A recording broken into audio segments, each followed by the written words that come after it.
அனைவருக்கும் இனிய மாலை வணக்கம். எல்லாரும் எப்படி இருக்கீங்க? நல்லா இருக்கீங்களா? ஸோ நம்ம இன்னைக்கு 7ஆம் வகுப்புல 5வது இயல ஃபுல் ஷார்ட்கட்டா பார்க்க போறோம்.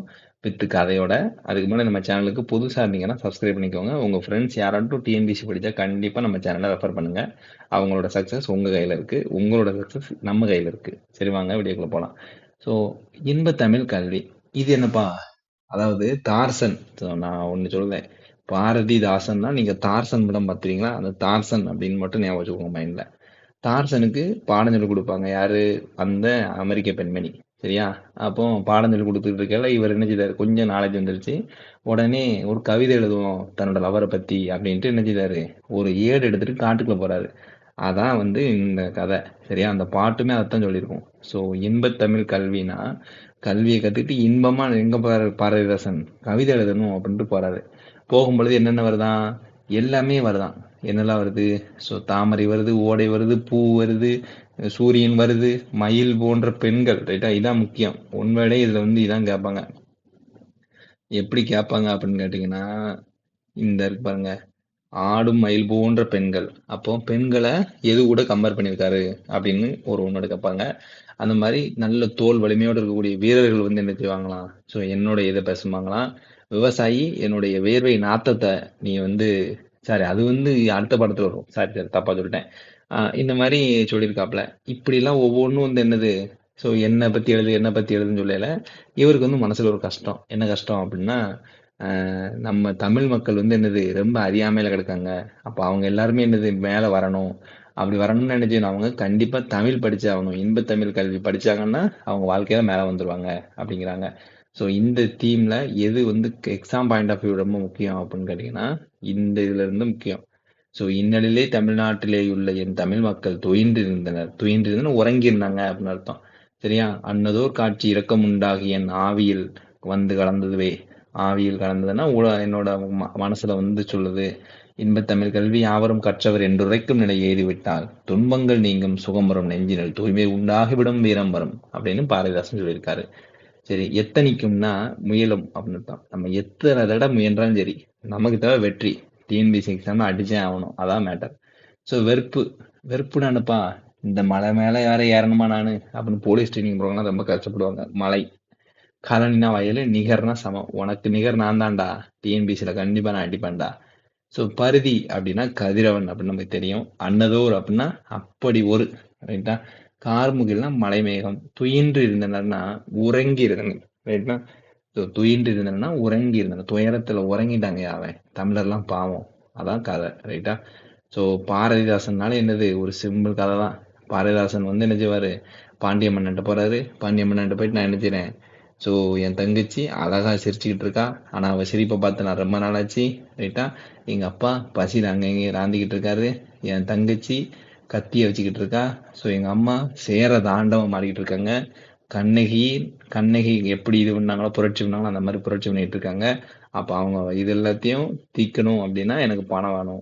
அதுக்கு நான் ஒரு பாட்டு படிக்கிறேன். எனக்கு பரிசு கொடுங்க பாண்டிய மன்னா அப்படின்னு கேட்கிறப்பல பாண்டிய மன்னர் உடனே இசை மீது ஓங்குக அப்படிங்கிறப்பல உடனே இசை வருது.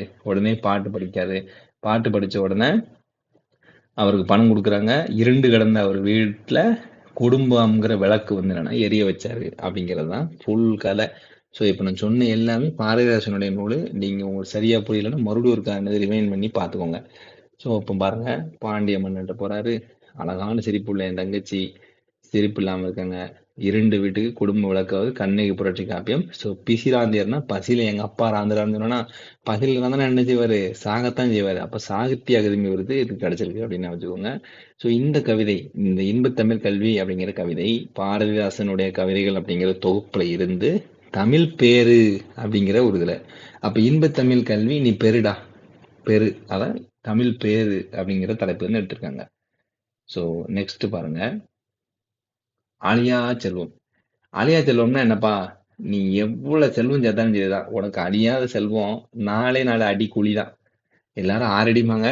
நான் இந்த ஷார்ட்கட்காக 4 அடி அப்படிங்கிறேன். ரைட்டா? ஸோ 4 அடியார் தான் என்னது இந்த பாட்டு. அழியா செல்வம்னு உனக்கு 4 அடி மட்டும்தான். மீதி எல்லாமே அழிஞ்சு போயிடும். நீ செத்துட்டா படிப்பு தான் அழிஞ்சு போயிருமே. அவ்வளவுதான். ஸோ இதுல பாருங்க. இந்த பாட்டு அப்படின்னா வைப்புலி கேட்படா. நம்ம ஆல்ரெடி குழி அப்படின்னு சொல்லிட்டோமா 4 அடி குழின்னு. அப்ப அந்த குழியை ஞாபகம் வச்சுக்க வேண்டியதான். அப்போ வைப்புலி கோட்படா வாய்த்து ஈர்க்கேடில்லை மிக்க சிறப்பின் அரசர் செறின் வல்லவர் எச்சம் என ஒருவன் முக்கட்கச் செய்வன விச்சையற்று அல்லம்பெற. அதாவது என்னன்னா, ஒருத்தன் வந்து கல்வி கத்துக்கிட்டான் அப்படின்னா அவன் எந்த இடத்துல வச்சாலும் அது அவனாலும் திருடப்படாது. அந்த மாதிரி ஒரு மிகப்பெரிய அரசனே நினைச்சாலும் அவன் வந்து கள வாங்க முடியாது. ஸோ ஒரு நல்ல ஒரு குடியில பிறந்தவன் தன்னுடைய பிள்ளைக்கு என்ன செல்வமோ வைக்கணும், வச்சுட்டு போகணும், சொத்து கிடையாது கல்வி தான் அப்படின்னு நாலடியார் வந்து சொல்லுது அப்படிங்கிறத மட்டும் ஞாபகம் வச்சுக்கோங்க. ஸோ வைப்புலி அப்படின்னா வீட்டுல எல்லாம் பார்த்துருப்பீங்களா, புளியை வந்து கரெக்டா ஒரு பொருள் கணக்கா வச்சு பாதுகாத்தா எடுப்பாங்க ரைட்டா, இல்லைன்னா வேற மாதிரி நச நசன்னு பேருன்ட்டு. அப்போ பொருள் சேமித்து வைக்கக்கூடிய இடம் தான் எனது வைப்புலி. ஸோ கோட்படா அப்படின்னா ஒருவரால் கொல்லப்படாது அப்படின்னு ஞாபகம் வச்சுக்கணும். வாய்த்து ஈயில் அப்படின்னா வாய்க்கும்படி கொடுத்தாலும்ங்கிறத ஞாபகம் வச்சுக்கோங்க. ஸோ விச்சைனா கல்வி, பிச்சை எடுத்தாலும் நீ கல்வி கல்வி கத்துக்கூடா அப்படின்னு சொல்றாங்கல்ல, அதான் விச்சைனா கல்வி அப்படின்னு வச்சுக்கோங்க.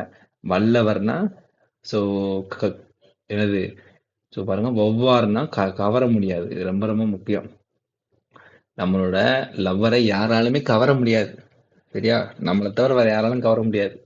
ஏன்னா நம்ம பர்சனாலிட்டி நம்ம லவர் தானே தெரியும். ஸோ எச்சம்னா செல்வம் ரைட்டா. ஸோ எச்சம்னா செல்வம், நீங்க மீதி இருக்குதுன்னு போட்டக்கூடாது. எச்சம்னா என்னது, இலக்கணத்தை போய் முடிவில்லாத சொல்லுன்னு ஏதாட்டும் ஆப்ஷன் வைப்பான் டிஎன்பிசி. ஆனால் நீங்கள் என்ன சொல்லக்கூடாது, அதெல்லாம் பார்க்கக்கூடாது. எச்சம்னா செல்வம் அப்படின்னு நான் வச்சுக்கணும். ஹெச்எம் ஆயிட்டீங்கனாலே போதும்பா, உங்களுக்கு செல்வம் தான், சம்பளம் கிச்சனே ஆயிடும், அவ்வளோதான். ஸோ நாலடியாரை பொறுத்த வரைக்கும் பாருங்க, திருக்குறள் தான் நாலடியார்ப்பா. ஸோ நாலும் இரண்டும் சொல்லு குருதின்னு கேள்விப்பட்டிருக்கீங்களா, ஆளும் மேலும் பள்ளி குருதி நாலும் இரண்டும் சொல்லு குருதின்னு, அவ்வளோதான். அப்போ நாலடியாரும் திருக்குறளும் வந்து என்னது ஒன்று, அதுலயும் முப்பால் இதுலேயும் முப்பால், அறம்பொருள் என்போம். அது நாலடி 400பாங்க, இது வேளாண் வேதம்பாங்க. அது குறள் வெண்பாவால் எழுதப்பட்டது, இதுவும் ஒரு வெண்பாவால் ஆனது நூல் தான். ஸோ எல்லாமே என்னது அப்படியே திருக்குறள் மாதிரியே தான் இருக்கும்.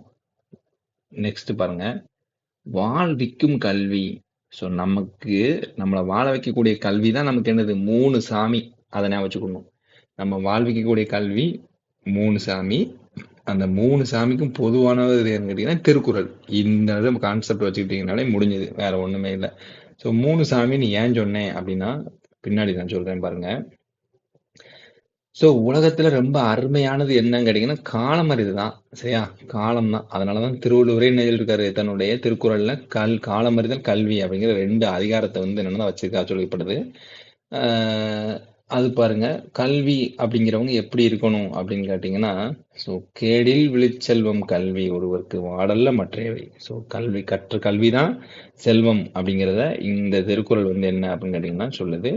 ஸோ நெக்ஸ்ட் பாருங்க, கல்வி வந்து என்னது, ஒரு விளக்கு மாதிரி இருக்கணும். அந்த விளக்கு தான் இருக்கக்கூடிய இடத்துல உள்ள இருட்களை எல்லாமே போக்கிடும் ரைட்டா, இருட்டு எல்லாத்தையும் போக்கி வெளிச்சத்தை கொடுக்கும். அந்த மாதிரி தான் ஒரு கல்வி கற்ற வேண்டாம்னா அவனை சுத்தி என்னது அந்த கல்வி பரவும் அப்படின்னு சொல்லுவாங்க.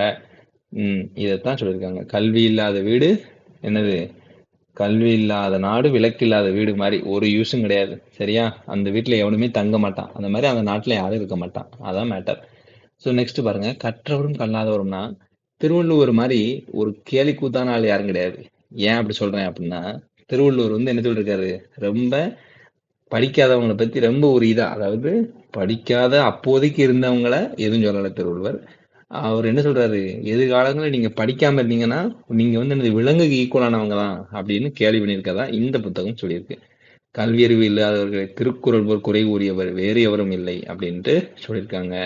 ஸோ இன்னும் திருக்குறளில் கல்வியறிவு இல்லாதவனை விலங்கு அப்படின்னு சொல்லி விலங்குக்கு ஈக்குவலா சொல்லப்படுது. அந்த மாதிரி நல்ல செயல் இருந்துச்சு அப்படின்னா, ஸோ மற்றெல்லாம் கதை தான், நீங்க படிக்கணும், நம்ம சொல்றதை மட்டும் உங்களுக்கு கவனிச்சா போதும். நல்ல செயலை மனிதன் தானாக போய் செய்யணும், யாரும் சொல்லி செய்யணும் அவசியம் கிடையாது அப்படின்னு சொல்லியிருக்காப்புல. அதான் நன்றின்பால் உய்ப்பது அறிவு அப்படின்னு திருவள்ளுவரே சொல்லியிருக்காரு. ஸோ பாரதியார் என்ன சொல்லியிருக்காரு, ஸோ பள்ளி தலம் அனைத்தும் சரியா, கோயில்கள் இருக்கு இல்லையா, அந்த கோயில்கள் எல்லாத்தையுமே என்ன செய்யணுமா, பள்ளிக்கூடமா மாத்தணும் அப்படின்னு சொல்றாரு. அப்படி மாத்தினாதான் எங்கள் பாரத தேசம்னு தோல் தட்ட முடியும் அப்படின்னு சொல்றாரு. எவ்வளவு இதா யோசிச்சிருக்காரு அப்படின்னு பாருங்க. பள்ளி தலம் அனைத்தும் கோயில் செய்வோம் ரைட்டா, எங்கள் பாரத தேசம் என்று தோல் தட்டுவோம் அப்படின்னு பாரதியார் சொல்லியிருக்காரு அப்படிங்கிறத ஞாபகம் வச்சுக்கிட்டோம் இல்லையா. ஸோ நெக்ஸ்ட் பாருங்க, என்ன நீங்க படித்தாலும் சரி அதை வந்து மாசர கற்கணும். அதான் கற்க கசரத கற்பவை அப்படிங்கிற சொல்லியிருப்பாப்புல. ஸோ நான் முதல்ல சொன்னோம்னா நம்மளை வாழ வைக்கக்கூடியது மூணு சாமி கல்வி, அந்த கல்வி மூணு சாமி சமம் சொல்லுது. அதை ஒரே நூல் திருக்குறள்னு சொன்னேன். ஸோ இதை சொன்னது யாருன்னா திருக்குறளாளர் முனுசாமி. இவரோட வேலையே என்னன்னா திருக்குறளை பரப்புதல் மட்டும்தான். ரைட்டா? திருக்குறள் கிளாஸ் நடத்துவார், சொற்பொழிவு நடத்துவார், திருக்குறளை மட்டும்தான் சொல்லுவார். இவருடைய நூல்வெளியில் ஃபுல்லாகவே வள்ளுவர் வள்ளுவர்னே வரும். ஸோ வள்ளுவர் உள்ளம், வள்ளுவர் காட்டிய வழி, திருக்குறளின் நகைச்சுவை, உலக பொதுமறை, உரை விளக்கம் என்னது. ஸோ ரொம்ப ஒரு முக்கியமான நூலாக பெரும்புகழை இவருக்கு வாங்கி கொடுத்துருக்கு. சிந்தனை களஞ்சியம், மூணு சாமியை பற்றி நம்ம சிந்தனை பண்ணிக்கிட்டே இருக்கணும். கடவுள் நம்மளை காப்பாற்றுவார் காப்பாற்றுவார்னு சிந்தனை பண்ணிக்கிட்டே இருக்கணும் அப்படிங்கிறத மட்டும் நீங்கள் ஞாபகம் வச்சுக்கிட வேண்டியதான். ஸோ நெக்ஸ்ட் பாருங்க, பள்ளி மறுதிறப்பு.